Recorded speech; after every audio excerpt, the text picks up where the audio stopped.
Les doy la cordial bienvenida a esta historia de la filosofía. Soy el filósofo mexicano José Cruz y hemos visto ya anteriormente en la cápsula anterior, vimos ya la época de oro de la filosofía, comúnmente como se le llama la filosofía ontológica, como muy bien comentó el existencialista llamado Nicolás Abagnano. Así le llamó la filosofía ontológica, pero también se conoce como la filosofía ática. Ya vimos el propio Platón con el mundo de las ideas. Él sospechaba de la realidad, decía que era una copia del mundo perfecto. Ahí también, dentro de esa academia que funda el propio Platón, estuvo Aristóteles, 20 años. Él, todo lo contrario de Platón, él llegó a decir que era amigo de Platón, pero más amigo que la verdad. Por lo tanto, el propio Aristóteles daba por hecho que la experiencia, las sensaciones, el día a día de cada una de las personas es una fuente del conocimiento. Pues bien, eso fue precisamente la época de oro de la propia filosofía. Ahora vamos a entrar ya en otro periodo que se va a llamar, tiene algunos nombres. Nuevamente citando a Bagnano, menciona que es la época de la filosofía ética, donde se enfoca más en aspectos más personales, por ejemplo, el hedonismo con Epicuro. Tenemos también el escepticismo con Pirrón de Elis, tenemos el propio Zenón de Citium con el concepto del estoicismo. Esos son aspectos también más específicos de la vida, pero también va a venir ya también lo que va a ser la filosofía romana con el propio Plotino, el propio Seca, etcétera, ¿no? Se va a ir generando todo eso. Ese es precisamente el proceso de la filosofía ética, pero comúnmente se le conoce como la filosofía helenística romana. Data a partir del siglo III. ¿Qué pasaba en el siglo III? Vemos ya que uno de los discípulos, alumnos del propio Aristóteles, fue Alejandro Magno, que empezó sus campañas militares, armar ciertas políticas, ciertos desarrollos, etcétera, y funda la ciudad de Alejandría. Esa ciudad se convirtió también en un centro cultural, un centro de negocios, un centro de las artes. También surgieron ahí pues bibliotecas, un lugar donde se depositaba los papiros, el conocimiento. Y también surge Antioquía, Pérgamo, etcétera. Por lo tanto, ya Grecia ya no era el centro cultural, sino existía otros lugares. Por lo tanto, a eso se le llamó el proceso helenístico, la culturación de los egipcios, inclusive ahí estuvieron los propios hebreos que se fusionan también con la cultura griega, porque el griego en esa época era lo más hablado. Ya veremos más adelante en la época de lo que va a ser la Edad Media con la filosofía medieval, vamos a ver que el latín va a ser una de las lenguas también de los sabios. Pues bien, Alejandro Magno realiza esta concepción de cosmopolita de la ciudad de Alejandría y ya pues como que se mezclaba todo entre estas sociedades que vivían fuera de lo que era el imperio griego, eran llamados bárbaros. La palabra bárbaro significa el que balbucea, viene precisamente de la lengua griega. Todas estas personas que estaban fuera de este mundo pues no eran llamados como tal, inclusive los esclavos eran llamados metecos, algo extraño para ellos en ese momento, pero no podían convivir.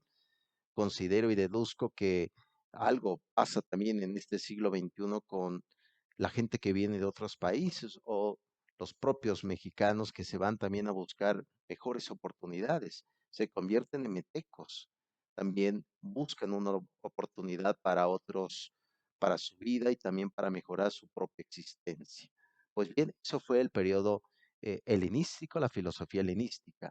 Y dentro de esa filosofía, a partir del siglo III antes de Cristo, surgieron diferentes escuelas que lo vamos a ir viendo poco a poco. Una de esas escuelas del pensamiento se llamó el quepos. La palabra quepos viene del griego clásico, que significa jardín. En ese jardín se funda una institución educativa que ahorita vamos a ver quién fue el propio fundador de ello. Bien, pues les presento al filósofo llamado Epicuro. Nace en el 341 y muere en el 271 antes de Cristo. recordando, como les había comentado, que cualquier meteco extranjero no tenía derecho a tener propiedades, ni a tener trabajo, ni tener sobre todo derechos. Yo creo que es algo muy similar a lo que estamos viviendo en este siglo XXI. Pues bien, Epicuro, eh, curioso, fue el hijo de un colono ateniense y gracias a esa parte del padre pudo tener y consiguió precisamente la ciudadanía ateniense. Precisamente su padre, que era de Samos, le pudo dar a su hijo esa ciudadanía y como tal pudo tener algunos derechos y también la oportunidad de poder adquirir tierras para construir su institución educativa. Bien, eh, como les había platicado en el proceso presocrático, hubo el último filósofo que conoció a Sócrates llamado Demócrito. Demócrito fue un presocrático que él fue el creador de la teoría atómica. Decía Demócrito que todas las cosas en el mundo, sea una silla, un árbol, nosotros, los seres humanos, estamos constituidos por átomos, que cuando una persona muere, no desaparece, sino que esos mismos átomos que pertenecía, por ejemplo, un árbol que se cae, muere, esos átomos se vuelven a constituir en otro ser vivo, comentaba Demócrito. Por lo tanto, el propio Epicuro toma esa enseñanza del propio Demócrito y lo va a llevar a cabo en su concepto de física, es decir, la filosofía natural. Y precisamente a raíz de esa propia pensamiento, la propia filosofía de Demócrito, tiene algunas frases el propio Epicuro. Llega a decir que no te asustes por nada. Esta parte de que no te asustes va de la mano ahorita, como les voy a comentar sobre la creencia. El propio Epicuro, al igual que los griegos, tenían una concepción politeísta del mundo, es decir, había muchos dioses. Y esos dioses, curiosamente, tenían las mismas pasiones que los seres humanos. Y bueno, y también pues existía miedo, ¿no? Por el castigo, etcétera, de esos dioses. Bien, a partir ya de completamente del 310 antes de Cristo, se dedicó a la docencia y empezó a enseñar en una localidad llamada Metilene, en la comunidad de Lesbos. Ahí empezó a llevar a cabo su retórica, su formación, su proceso pedagógico, su enseñanza, que ahorita lo vamos a ver qué significa todo esto. Pues bien, a partir ya del 306, regresa, deja esa docencia en esa localidad de Lesbos, regresa a Atenas y ahí, ya trayendo un proceso ya filosófico, ya consolidado, maduro, funda precisamente su universidad al lado de un jardín que era llamado la Escuela del Quepos, que significa jardín. Eso es precisamente el proceso de su escuela. ¿Y quiénes eran? ¿Quiénes son los que frecuentaban su escuela? Curiosamente, Picuro aceptaba mujeres en su institución educativa y uno pensaría, pero bueno, ¿qué papel tiene la mujer en la filosofía? Recordando un poco que la filosofía tiene tintes machistas en algunos puntos, pero es importante. Más adelante vamos a ver ya algunas filósofas muy ilustres. Y también aquí vamos a ver alguna filósofa por ahí también que lo comenté en el proceso también de la vida del cinismo, ¿no? Pero precisamente en esta escuela asistían mujeres, inclusive esclavos asistían ahí y tomaban todas las enseñanzas del propio Epicuro. Ya a través de ese trabajo que llevó a cabo, generó también desgaste corporal. Como sabemos, la docencia también es muy cansada y a partir de los 70 años de edad empezó a sufrir dolores fuertes en el cuerpo, tenía fiebre, tenía sensaciones de desmayo, ya no podía sostener un juicio personal y sobre todo no podía dar clases.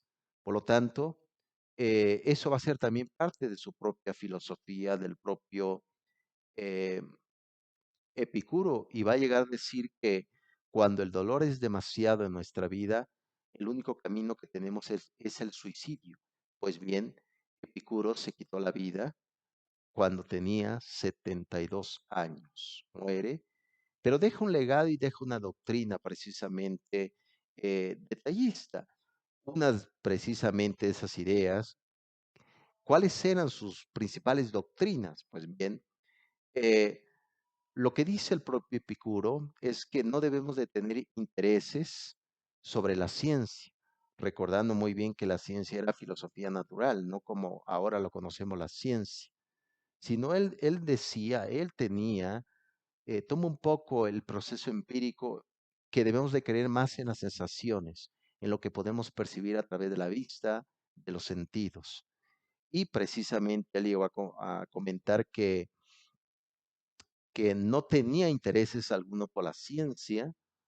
Lo que tenemos ante los ojos, decía Epicuro, no es un armazón de sistemas, sino preposiciones, una vida libre de cuidados. A veces lo que criticaba Epicuro es que la propia filosofía trataba de hacer demostraciones claras y llegó un momento que se encontraba en dificultades fuertes porque qué cosa es realmente la verdad. Y decía Epicuro, la verdad es lo que tú percibes. Hace calor, pues hace calor. ¿No? Hace frío, hace frío. Es lo que decía el propio Epicuro. De hecho, también comentó el concepto de la importancia de la lógica. Sabemos muy bien que uno de los grandes fundadores de la lógica fue Aristóteles y el propio Epicuro le llamó a la propia lógica como el canon. La palabra canon significa en griego regla. Es decir, la forma de hablar, la forma de argumentar y sobre todo describir adecuadamente normativas viables y correctas es una forma también de organizar correctamente la propia lógica. Y también llegó a comentar el propio, dentro de esta concepción general de Epicuro, llegó a decir que la única garantía de la verdad son las sensaciones. Pues bien, esas sensaciones es todo lo que tenemos, ¿no? Muy distinto a lo que comentaba Platón, que las sensaciones son engañosas. Epicuro decía, no, son la única certeza que podemos tener. Pues bien, eh, recordando precisamente que Epicuro creía, pensaba que todo estaba hecho de átomos, de la idea de Demócrito. Eh, También comentaba un poco así a manera humorístico, decía que los dioses viven siempre felices y no se preocupan nada por los hombres. Ellos están en su mundo feliz, en su perfección, sin que se involucren con la vida de los seres humanos. Ese Zeus, ese Hades, esa precisamente Atenea, etcétera, son precisamente esos dioses que, ¿para qué hacerles sacrificio? No están enterados de lo que hacemos. Muy distinto vamos a ver ya en lo que va a ser la patrística con la filosofía cristiana católica, que todo lo contrario, el Dios se hace persona, el Dios se hace hombre y está involucrado en las cosas de la sociedad. Pues bien, es lo que comenta, y como tal, como los propios dioses están ocupados en sí mismos, dice el propio Epicuro, que para qué debemos de tener el miedo que siempre tenemos al castigo eterno. Y, y eso provoca precisamente que no podamos gozar de la vida, ¿no? Una buena vida, disfrutar de una buena comida, de una buena salud. Ahorita vamos a ver que el propio Epicuro se le ha malinterpretado mucho, porque a raíz ya de los epicureístas, va a negar también a malinterpretar a su maestro. Realmente Epicuro sí pertenece a la filosofía hedonista, pero él habla de un placer, por ejemplo, comer bien, tener una buena vivienda, un trabajo. Si tienes todo eso, ¿para qué quieres más? Decía Epicuro. Pues bien, eh, él pensaba Epicuro que el alma es totalmente mortal. Una vez que el alma está con el cuerpo y el cuerpo muere, también el alma. Es decir, todo se termina, decía Epicuro. Y también hay otro pensamiento del propio filósofo, comentaba que eh, cuando la muerte, ¿para qué le debemos de tener miedo a la muerte? Decía Epicuro. Cuando nosotros estamos, la muerte no está presente. Y cuando nosotros ya no estamos, la muerte llega y tampoco no nos encontramos, decía Epicuro. Esa es la parte comentaba el propio Epicuro. De hecho, antes de morir dejó un pequeño testamento. Las obras que conocemos de el propio Epicuro son algunas cartas que dejó y su propio testamento. Bien, es la parte física, su parte general del propio filósofo, pero pues bien, ahora vamos a ver su concepto de ética. Ética, recordando que significa en griego carácter. Bien, ¿qué dice Epicuro en la ética? Dice que el fin de la vida es el placer. Ese placer, como se conoce en griego, hedonismo. Pero, ¿qué dice Epicuro sobre el placer? ¿El placer qué es? Dice Epicuro. Pues bien, si tengo una buena salud, debo disfrutar del placer de la vida, convivir con los amigos, tener comida, comer bien. Si tengo una vivienda, disfrutar de ello. ¿Para qué quiero más? Decía Epicuro. Si yo todo lo que tengo me hace feliz. Para Epicuro, la felicidad se basa en el placer. Un ejemplo sería los placeres de viajar, ir a la playa, ir a otros lugares con la familia y disfrutar de ese momento, porque decía Epicuro, no sabemos en qué tiempo vamos a dejar ya de no estar. Mejor disfrutemos de un buen vino, una buena compañía, una buena relación, decía Epicuro. Eso es precisamente lo que comenta este filósofo que se le ha malinterpretado. Yo creo que debemos de reflexionar mucho en comentar y decir, bueno, si tengo todo, tengo salud, tengo educación, tengo oportunidad de tener estos aspectos, ¿para qué me quejo? Mejor empiezo a disfrutar de ello para tener una vida en plenitud, basado precisamente en la felicidad. No todos los placeres son malos. Hay placeres muy buenos, comentaba el propio Epicuro. Inclusive llegó a comentar que la raíz de todo placer es el placer sensible.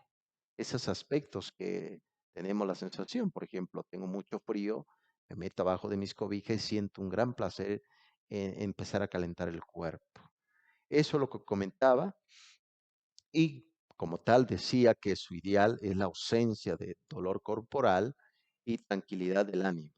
No todo lo que causa dolor como tal no es placentero, decía Epicuro. Aquí va de la mano inclusive el tema del amor en este siglo XXI. Al parecer asociamos el amor con dolor. Decía Epicuro, no, el amor tiene que estar con base a un placer.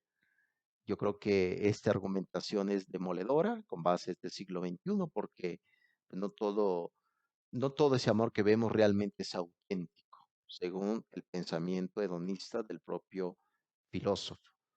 En el tema precisamente de la amistad, decía el filósofo, pues sin amigos no se puede vivir sin temor y con seguridad en este mundo.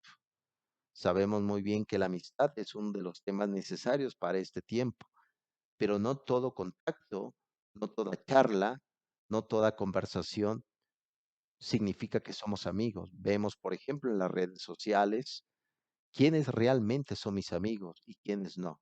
El amigo va de la mano con un tiempo y con una convivencia físicamente.